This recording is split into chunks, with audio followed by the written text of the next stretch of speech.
Bonjour chers amis, bonjour chers frères et sœurs. Euh, la Sentinelle des Temps vous propose donc une série d'études bibliques inédites sur le témoignage chrétien. Je me suis intéressé à ce que l'apôtre Paul, évidemment, déclarait, pensait sur ce témoignage chrétien. Et il y a consacré évidemment plusieurs temps de sa vie, plusieurs écrits qui sont évidemment consignés dans la Bible. Et je vous invite à cheminer avec l'apôtre Paul, parce que j'entends beaucoup dire autour de moi que le témoignage c'est important. J'entends dire que c'est capital. Et donc, voilà, j'avais envie tout simplement de partager cela avec vous. Et nous allons commencer par une courte prière. Notre Dieu, notre Père, nous te remercions de nous donner cette opportunité de cheminer avec toi, de cheminer dans ta parole et avec ton serviteur Paul qui a voulu restituer un certain nombre de caractéristiques concernant le témoignage chrétien. Oui, nous avons un témoignage à rendre. De quelle nature, de quel ordre, comment? C'est ce que nous proposons de faire, Seigneur, pour encourager les uns les autres dans cette course chrétienne qui est aussi une expression paulinienne. Garde-nous dans ta paix, Seigneur, et que nous puissions passer un bon sabbat. Au nom de Jésus-Christ, Amen. Alors, savez-vous qu'il y a sans doute, à l'heure actuelle, peut-être même à l'heure où vous regardez, à l'heure où je parle, un grand nombre d'hommes et de femmes qui cherchent d'ailleurs dans ce monde un chrétien. Alors, cette affirmation peut vous surprendre. Vous me direz, mais comment est-ce possible? Ces personnes ne savent-elles pas qu'elles peuvent rencontrer des chrétiens, eh bien, par exemple, dans des temples, des lieux cultes, des chapelles ou des salles, évidemment consacrées à cela? Il est vrai que les édifices religieux ne manquent pas aujourd'hui. On en trouve peut-être plus souvent qu'avant. En tout cas, il est même possible d'écouter l'Évangile sans sortir de chez soi. La radio, surtout Internet, évidemment. Donc, il y a quand même une accessibilité à l'Évangile qui est quand même plus simple et rapide qu'avant. Mais, chers amis, entendre un message à la radio ou sur Internet, entrer dans un édifice religieux, un temple, c'est pas tout à fait encore avoir trouvé un chrétien, selon moi. Or, ce chrétien, consciemment ou inconsciemment, eh bien, l'ouvrier dans son usine le cherche parmi ses camarades. Le salarié dans son bureau, eh bien, voudrait bien le rencontrer parmi ses collègues. L'employé aimerait bien le trouver chez son patron, ce chrétien. Le client, eh bien, chez le commerçant. Et le vendeur, évidemment, chez l'acheteur. L'étudiant se réjouirait lui aussi de découvrir un chrétien parmi ses condisciples et l'élève chez son maître. Chers amis, vous qui vous réclamez de Jésus-Christ, quel que soit votre âge, votre occupation, votre position sociale, eh bien, il y a des yeux qui vous regardent, vous comme moi d'ailleurs, des oreilles qui écoutent et qui cherchent à discerner dans votre comportement, dans vos actes et dans vos paroles, eh bien, un reflet de la vie de Jésus-Christ.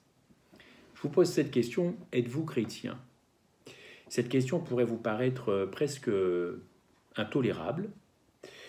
Ne laisse-t-elle pas supposer que plusieurs personnes ne sont pas ce qu'elles devraient être ou ce qu'elles déclarent être? Et est-ce que ces mêmes personnes ne rendraient-elles pas un témoignage à Jésus-Christ, à Dieu, digne de Dieu? Oh, sans avoir peut-être les sentiments de Corée, de Dathan et d'Abiram, diront-ils pas en leur cœur, pardon, c'en est assez, car toute l'assemblée, tous ces saints, et l'Éternel est au milieu d'eux. Ne sommes-nous pas fidèles à la Bible, aux Écritures, fidèles des hommes et des femmes à la Bible? Ne nous rassemblons-nous pas au nom de Dieu? Et n'est-il pas d'ailleurs le centre de notre culte? Je crois qu'il ne serait pas inutile d'ailleurs de nous rappeler cette parole davantage biblique de Dieu même, qui provient de Dieu en Jérémie 7. Lisez tout le chapitre de Jérémie. Ne mettez pas votre confiance en des paroles de mensonge, disant, c'est ici le temple de l'Éternel, le temple de l'Éternel, le temple de l'Éternel. Mais si vous amendez réellement vos voies et vos actions, si vous faites réellement la justice entre un homme et son prochain, si vous n'opprimez pas l'étranger, l'orphelin et la veuve, et que vous ne versiez pas le sang innocent dans ce lieu, et que vous ne marchiez pas après d'autres dieux, pour votre dommage, alors, dit Jérémie 7, c'est Dieu qui parle, je vais demeurer ou je ferai ma demeure dans ce lieu. Voilà pourquoi je vous posais cette question, évidemment. Êtes-vous chrétien? Sommes-nous chrétiens? Pourquoi je vous pose cette question, qui va nous accompagner tout au long de cette série? Parce que être chrétien, selon l'apôtre Paul, c'est être premièrement le parfum de Christ. Le parfum de Christ partout où nous sommes. Écoutons plutôt l'apôtre Paul nous parler. Grâce soit rendue à Dieu, qui nous fait toujours triompher en Christ et qui répand par nous en tout lieu l'odeur de sa connaissance, l'odeur de la connaissance de Dieu. Nous sommes en effet pour Dieu la bonne odeur de Christ parmi ceux qui sont sauvés et parmi ceux qui périssent. Aux uns une odeur de mort, donnant la mort, aux autres une odeur de vie donnant la vie, et qui est suffisant pour ces choses? Vous trouverez ce très beau texte dans 2 Corinthiens 2, versets 14 à 16. Je répète, 2 Corinthiens 2, 14 à 16. Pour que ces paroles, chers amis, chers frères et sœurs, pour que ces paroles ne restent pas de beaux textes de l'apôtre Paul, mais deviennent des réalités dans nos vies, il faut avoir, en réponse aux appels de la grâce, renoncer à soi-même et s'être laissé plonger dans le Saint-Esprit qui, par le baptême, par immersion, évidemment, nous identifie au Christ dans sa mort et dans sa résurrection. La mort et la vie de Jésus deviennent alors, par la foi authentique et fidèle à Dieu, eh bien, une réalité qui va opérer dans ma vie, évidemment, et qui va surtout aussi opérer autour de moi. Chers amis, nous ne sommes donc plus ici-bas pour nous-mêmes. Il faut s'oublier. Il faut s'oublier. Nous ne sommes plus ici-bas pour nous-mêmes, mais pour Dieu. Nous ne vivons plus pour nous-mêmes, mais pour celui qui est mort et ressuscité pour nous. Ainsi, avec l'apôtre Paul, les croyants peuvent rendre grâce à Dieu qui, en Christ, toujours en Christ, c'est vraiment la grande théologie de Paul, les fait toujours triompher, voulant répandre par eux l'odeur de sa connaissance en tout lieu. Cette odeur, c'est celle du Christ lui-même, qui par sa présence en nous continue son incarnation dans ce monde, de telle manière que les souffrances et les joies du chrétien deviennent finalement, et vous le savez, celles mêmes de Jésus-Christ. Parmi ceux qui sont sauvés et parmi ceux qui périssent, Christ devient en nous, pour les uns une odeur de vie qui donne la vie, et pour les autres une odeur de mort qui donne évidemment la mort. Malheureusement, dans ce monde, le chrétien ne vit donc pas seulement parmi ceux qui sont sauvés, jouissant avec eux de tout ce que donne la vie du Père et du Fils, il est aussi entouré par ceux qui périssent, et malheureusement l'actualité depuis quelques semaines colle tout à fait, malheureusement, à ce que je dis évidemment. Comment ne pas être saisi par ces paroles qui reviennent 4 fois dans le Nouveau Testament? Oui, tout autour de nous, il y a des âmes qui périssent. Et pourtant, nous savons que Dieu a tant aimé le monde qu'il a donné son Fils unique afin que quiconque croit en lui ne périsse. Vous retrouvez le verbe, périr. Ne périssent pas, mais qu'ils aient la vie éternelle. Vous connaissez ce texte, Jean 3,16. Ceux qui périssent, est-ce que ça nous intéresse, les gens qui périssent, nous dit l'apôtre? Eh bien, ceux qui périssent, ce sont ceux qui n'ont pas reçu l'amour de la vérité pour être sauvés. Dans Thessaloniciens, n'est-ce pas? 2 Thessaloniciens. Je répète, ceux qui périssent, nous dit l'apôtre, sont ceux qui n'ont pas reçu l'amour de la vérité pour être sauvés. Cette même vérité qui doit nous transformer tous les jours notre caractère.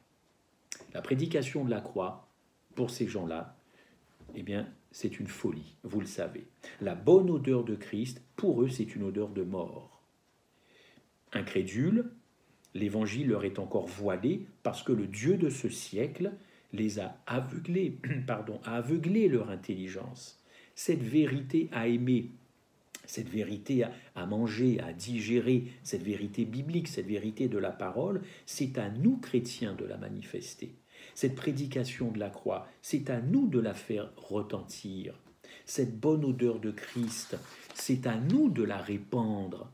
Cet évangile voilé, c'est à nous de le vivre parmi ceux qui périssent, afin que puisse un jour naître dans leur cœur cet amour de la vérité, cette rencontre avec Dieu et avec son Fils.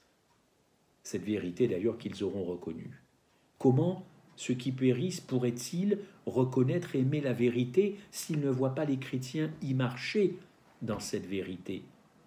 Comment accepteront-ils la prédication de la croix? C'est une question que je vous pose à vous comme à moi, s'ils ne voient pas quelle est une puissance de Dieu en ceux qui croient. Comment le parfum de Christ serait-il une odeur de vie, comme nous dit l'apôtre Paul, si ceux qui périssent ne respirent pas à notre contact cet arôme excellent d'une vie guidée par la lumière et dont le fruit consiste, vous le savez, dans Galates, toutes sortes de bonté, de justice et de vérité. Dieu veut que tous les hommes soient sauvés, n'est-ce pas, vous le savez, et que toutes ces personnes parviennent à la connaissance de la vérité. Et s'il n'y a qu'un seul médiateur, l'acte nous le dit, entre Dieu et les hommes, il appartient cependant à vous et à moi, il appartient aux chrétiens de conduire ces personnes qui périssent au Sauveur. Vous trouverez ça en Jean 1, verset 42. Jean 1, verset 42. Mais qui est suffisant pour ces choses?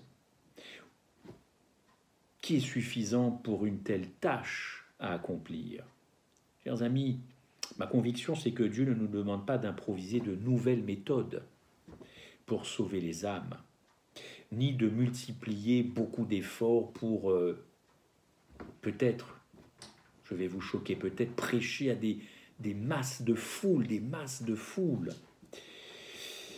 Je pense que Dieu nous demande d'être au sein même, évidemment, de ces foules pour rendre ce témoignage et être ce parfum de Christ, Plusieurs activités dites chrétiennes ne sont d'ailleurs en réalité que des œuvres mortes.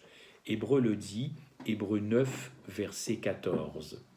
Semblables aux mouches mortes, elles finissent par corrompre l'huile du parfumeur. Chers amis, quelle odeur avons-nous pour Dieu? Quel parfum respire-t-il de nos œuvres et de nos vies? Il n'y a qu'une seule odeur qui soit agréable à Dieu, celle qui jadis montait des holocaustes offerts sur l'autel par Noé notamment, puis par Aaron et ses fils. C'est ainsi d'ailleurs que l'apôtre nomme le sacrifice du Christ un parfum de bonne odeur. De même, c'est par l'offrande de notre corps, de notre être tout entier, en sacrifice vivant et saint, que nous serons agréables à Dieu. Et que notre service pour lui sera vraiment intelligent. Ça m'a toujours interpellé, un service intelligent. Nous aurons l'occasion de revenir là-dessus. Un service intelligent, rendu à Dieu, vous l'avez compris. Chers amis, le culte raisonnable aux yeux de Dieu n'est pas celui que les chrétiens peuvent célébrer sous une forme ou sous une autre. Non, le culte raisonnable à Dieu, c'est avant tout une vie qui est livrée sur l'autel. Une consécration totale, une vie renouvelée chaque jour, chaque matin, et qui engage d'ailleurs tout mon être, qui engage toute ma famille. C'est quelque chose évidemment de quotidien, on ne cesse de le répéter. Quand Jésus-Christ a été réellement accepté pour sauveur, il ne reste pas un étranger dans nos vies. Beaucoup de chrétiens font ce qu'il faut en matière de religion. Vous en trouverez, vous en connaissez. Ah, ils font ce qu'il faut faire en matière de religion. Mais ce chrétien ne connaît pas forcément Dieu. Ce chrétien ne connaît pas forcément Dieu. Il emmagasine des connaissances, il fait ce qu'il faut faire sur le plan des rites. Connaît-il Dieu pour autant? Connaît-il Dieu? Question subsidiaire que l'on pourrait me renvoyer. Est-ce qu'un jour on peut connaître Dieu? Ben, écoutez, oui, je l'espère. Oui, bien sûr. Quand Christ devient intime dans nos vies, il en devient le maître. Il en devient le rabouni. Vous savez, comme Bartimée, n'est-ce pas? Il en devient le Seigneur, le kurios en grec, le rabouni, le kurios, et transforme non seulement notre manière de penser, mais aussi ma manière de vivre. C'est pourquoi la conversion, c'est quelque chose qui ne peut pas rester purement intérieur. Ça doit se voir, un converti. Sinon, tout est intérieur. Si tout était intérieur, difficile alors du coup de percevoir un évangile qui transforme. Une doctrine, chers amis, peut être saisie intellectuellement, bien sûr. On peut y adhérer, bien sûr, mais cette même doctrine peut rester sans influence sur mon comportement extérieur. Mais la vie éternelle ne peut être reçue en nous sans produire du fruit dans l'homme tout entier, esprit, âme et corps, indivisible. C'est le fruit de la sainteté dont parle toujours l'apôtre Paul en Romains 6, verset 22, le fruit de la sainteté. Chers amis, pour répandre le parfum de Christ en tout lieu dans ce monde, il ne faut pas seulement avoir entendu parler de Jésus ou avoir accepté sa parole comme la formule du salut et s'être même fait baptiser et même fréquenter un lieu de culte de façon hebdomadaire. Non, il faut être uni, uni dans sa mort et uni dans sa résurrection. Par ce lien inaltérable, nous sommes maintenus en sa présence. C'est elle qui imprègne notre vie et lui donne une bonne odeur. Nous savons bien d'ailleurs qu'il suffit de voyager quelques heures en compagnie de gens qui fument, de fumeurs, pour être sans savoir, sans avoir fumé d'ailleurs nous-mêmes, être imprégné de l'odeur de ce tabac, oui ou non? De même, vous sortez d'un cabinet dentaire, vous sortez d'un hôpital, vous n'avez pas besoin de dire à vos proches, de révéler à vos proches d'où vous sortez. Un cabinet dentaire, un hôpital, on sent, on laisse derrière soi une odeur. On laisse derrière soi une odeur. Eh bien, il en est ainsi, chers frères et sœurs, chers amis, de celui qui vit près du Seigneur. Sans parole, sa vie exhale ce parfum, le fameux nard de notre bien-aimé. Le monde doit respirer ce parfum au contact du vrai chrétien.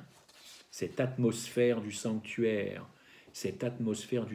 céleste, il dégage aussi un bon parfum, quelque chose qui relève de la paix, une paix, vous le savez, qui surpasse toute intelligence. Philippiens 4, verset 7. De cet amour, encore une fois, qui surpasse toute connaissance, toute intelligence, cette douceur bienveillante du Christ. On ne peut avoir de relation personnelle avec Jésus et finalement demeurer les mêmes personnes. La vraie connaissance biblique, c'est la révélation avant tout d'une personne. La vraie connaissance biblique est avant tout la révélation d'une personne, cette personne qui devient d'ailleurs le centre de nos affections et dont la parole, dont la loi réveille notre conscience, nous instruisant, nous enseignant, nous corrigeant, acceptons-le, afin de nous rendre propres et cette fois-ci à toutes bonnes œuvres qui ne seront pas des œuvres mortes, comme disait Paul en Hébreu. La croix qui sauve ne laisse jamais l'homme intact. Si Jésus avait simplement porté une croix sur sa poitrine, il n'aurait pas tant souffert et il ne serait d'ailleurs pas mort tout simplement. Cette croix aurait été une sorte de décoration et n'aurait sauvé personne. Non, chers amis, la croix qui sauve crucifie celui qu'elle sauve. La croix qui sauve crucifie celui ou celle qu'elle sauve. Celui qui nous a sauvés a dû être crucifié. La croix était l'instrument de sa mort, et celui qui est sauvé aujourd'hui par la croix est crucifié par cette croix aussi. Galates 6, 14. La grande phrase de Paul. Il n'y a pas d'évangile en dehors de cela. L'évangile en dehors de ça, ça n'existe pas. L'évangile de la croix, c'est celui qui mène à la mort mon vieil homme, qui condamne et met de côté la chair pour donner toute gloire d'ailleurs à Jésus-Christ. Galates 2, verset 20, ce n'est plus moi qui vis, dit Paul, mais c'est Christ qui vit en moi. Quelle phrase puissante, profonde. La croix qui sauve, c'est celle qui nous crucifie, c'est celle qui va nous briser, nous broyer, car c'est de nous-mêmes avant tout que nous avons besoin d'être sauvés. Alors la croix devient aussi l'autel où se consume, justement cet autel où se consume une vie entièrement consacrée à Dieu. Vous savez, s'il y a tant et tant de gens appelés chrétiens qui restent durs dans leur cœur, méchants, qui vexent facilement les gens, qui ont de l'orgueil, qui sont égoïstes, pensent qu'à eux, qui sont avares, ne rien donner aux autres, ou si peu, et garder beaucoup, qui sont sensuels, etc., etc., tout en affirmant appartenir à Jésus-Christ. Alors oui, ils ont admis la doctrine de l'expiation comme moyen de justification, Romains 3, 21, sans avoir accepté la croix qui seule met fin à la vie du moi. Je peux accepter ce que Christ a fait à la croix, mais je n'accepte pas ce changement en moi. Alors voilà pourquoi Dieu ne peut pas les conduire toujours en triomphe, ni d'ailleurs manifester par eux l'odeur de sa connaissance en tout lieu. Au chapitre 30, chers amis de l'Exode, versets 22 à 38, Exode 30, versets 22 à 38, on trouve un enseignement remarquable au sujet de la composition de l'huile saint et du parfum du sanctuaire. Allons-y dans cette composition. Les différents éléments qui devaient entrer dans la composition du parfum devaient être pris en parties égales. Vous lirez tout le chapitre, là je suis au verset 34. En parties égales. Ainsi, et je fais un parallèle avec le témoignage du chrétien, ainsi dans le chrétien, le parfum de Christ, la vérité et l'agapé, la justice et la miséricorde, la douceur et la fermeté doivent se retrouver parfaitement équilibrés. D'ailleurs, comme elles le furent en Jésus-Christ. Ensuite, une fois le mélange obtenu, il devait être pilé très fin, réduit en poudre. Verset 36. Jamais notre nature ne pourra exhaler le parfum de Christ. Par nature, nous sommes orgueilleux, implacables, égoïstes, souillés, impurs, menteurs, injustes, etc. Mais tels que nous sommes, nous pouvons aller justement à cette croix où devant l'amour agapé de Christ, notre orgueil, là, va être brisé, broyé. Alors de l'orgueil brisé va se dégager le parfum de l'humilité. Et tous nos penchants, nos propensions naturelles, broyées dans le concasseur des souffrances de Christ, se répandra pour Dieu dans ce monde le doux parfum subtil de la douceur, de la bonté et de la pureté, de la vérité et de la justice du Christ. On avance dans le processus, ce parfum devait être salé, c'est étrange, un parfum salé, pur et saint, verset 35. Il doit en être ainsi de nos vies qui doivent être gardées de la corruption, préservées de tout mélange étranger, impur et de toute souillure. Réservé pour l'Éternel, je suis dans Exode 30, personne n'avait le droit d'en composer un pareil pour son usage personnel, ni d'ailleurs même de humer cette odeur. C'était vraiment réservé au sanctuaire. On n'avait pas le droit d'humer l'odeur de ce parfum. Et bien de même, c'est à Dieu qu'appartient nos vies. C'est à Dieu. Et nous n'avons pas le droit d'en disposer pour nous-mêmes, pas plus que nous n'en avons à nous complaire en nous-mêmes, en voulant sentir l'odeur de nos œuvres, de nos bonnes œuvres. Nous sommes d'ailleurs très prompts à vouloir respirer l'odeur de ce que nous faisons, n'est-ce pas? Enfin, on arrive au terme de ce processus. Ce parfum devait être brûlé devant l'Éternel chaque matin et entre les deux soirs, sur le brasier de l'autel d'or. Pour que l'odeur se répande, il fallait chaque jour le feu de l'autel. De même, il est nécessaire que le feu de l'amour agapé de Dieu nous consume pour que le nom de Christ se répande d'ailleurs en bonne odeur autour de nous. Nous pourrions, chers amis, avoir toutes les connaissances possibles, toutes les qualités, toutes les vertus, tous les dons spirituels, les plus puissants, les plus grands, mais nous, si nous ne sommes pas animés par le feu de l'amour agapé, le fameux 1 Corinthiens 13, le parfum de Jésus-Christ ne se dégagera pas de nos vies. Chez le chrétien authentique, l'amour agapé de Dieu a été versé dans son cœur par le Saint-Esprit qui nous a été donné. Romains 5, 5. Ce cœur, mon cœur, je l'espère, devient alors un encensoir divin par lequel Dieu répand dans ce monde le parfum du fruit de son esprit. Quel est-il? Quels sont-ils? Amour, joie, paix, patience, bonté, bénignité, fidélité, douceur et tempérance. Vous connaissez ce texte de Galates. Chers amis, nous arrivons à la fin d'un âge où Dieu opère un grand tri dans la chrétienté, n'est-ce pas? Comme au sein d'ailleurs d'Israël dans le désert. Il y a aujourd'hui beaucoup de gens de renom dans le monde religieux, tout en se réclamant de l'Éternel, comme le faisaient d'ailleurs Coré, Dathan et Abiram.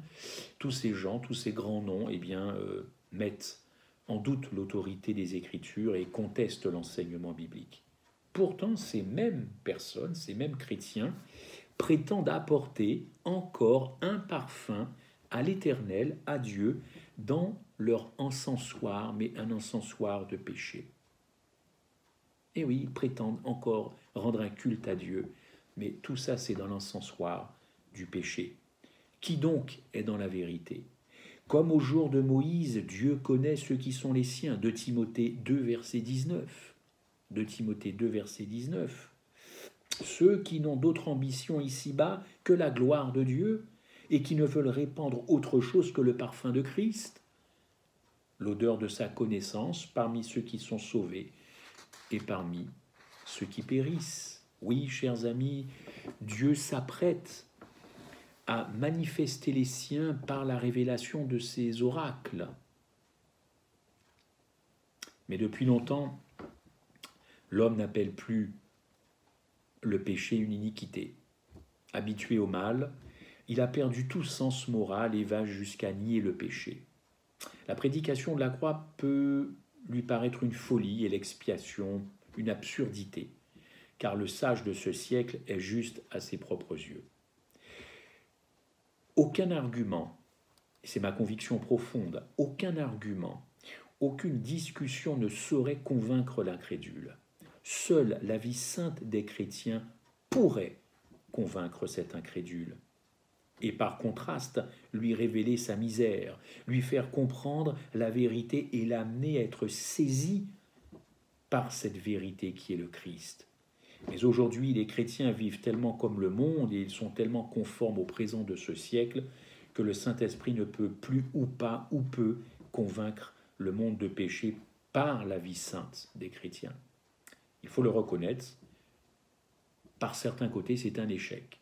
Pas l'échec du Christ ni de Dieu, notre échec. Cependant, c'est vrai, on ne peut pas tromper Dieu. Et comme au jour des grandes révoltes dans le désert, les plaies ont déjà commencé. Il y a beaucoup de gens, évidemment, qui périssent. Que ferons-nous, chrétiens? Nous, chrétiens, que ferons-nous pour sauver? Vous me comprenez, ceux qui périssent. Comme Moïse et Aaron, n'acceptons pas un salut pour nous-mêmes. Alors voilà, je suis sauvé, j'ai sauvé ma peau, donc les autres qui ne veulent toujours pas, on est venu 3 fois, 4 fois leur parler, on prie pour eux, ça bouge pas, bon, tant pis. Écoutez, j'ai envie de vous dire que l'obsession de la vie éternelle chez certains chrétiens leur font oublier le prix que cette vie éternelle a coûté. Chers amis, humilions-nous plutôt et courons nous placer entre les morts et les vivants, avec un cœur semblable à l'encensoir d'Aaron, avec une vie dont l'encens salé, pur et saint fera propiation pour le péché du peuple. Parce que oui, effectivement, quand Aaron s'est placé entre les morts et les vivants, les plaies, vous le savez, ont cessé de tomber. Il a eu ce souci de ceux qui périssent à Aaron. Chers amis, que là où Dieu nous fait grâce, la grâce de vivre, est-ce que nous y pensons chaque matin à cette grâce? Que nous puissions, sans nous occuper du rideau de fer ou du rideau de bambou, nous tenir encore une fois comme Aaron entre les morts et les vivants et établir pour le salut de plusieurs un rideau de parfum, un témoignage silencieux d'un amour qui supporte tout, qui croit tout, qui espère tout et qui endure tout. Seul cet amour, qui ne périt jamais, peut sauver une âme de la mort et couvrir une multitude de péchés. Vous retrouverez ce verset en Jacques 5, verset 20. C'est le parfum de Christ, la vraie vie chrétienne véritable, le parfum de Christ. Amen et à la prochaine fois. Amen.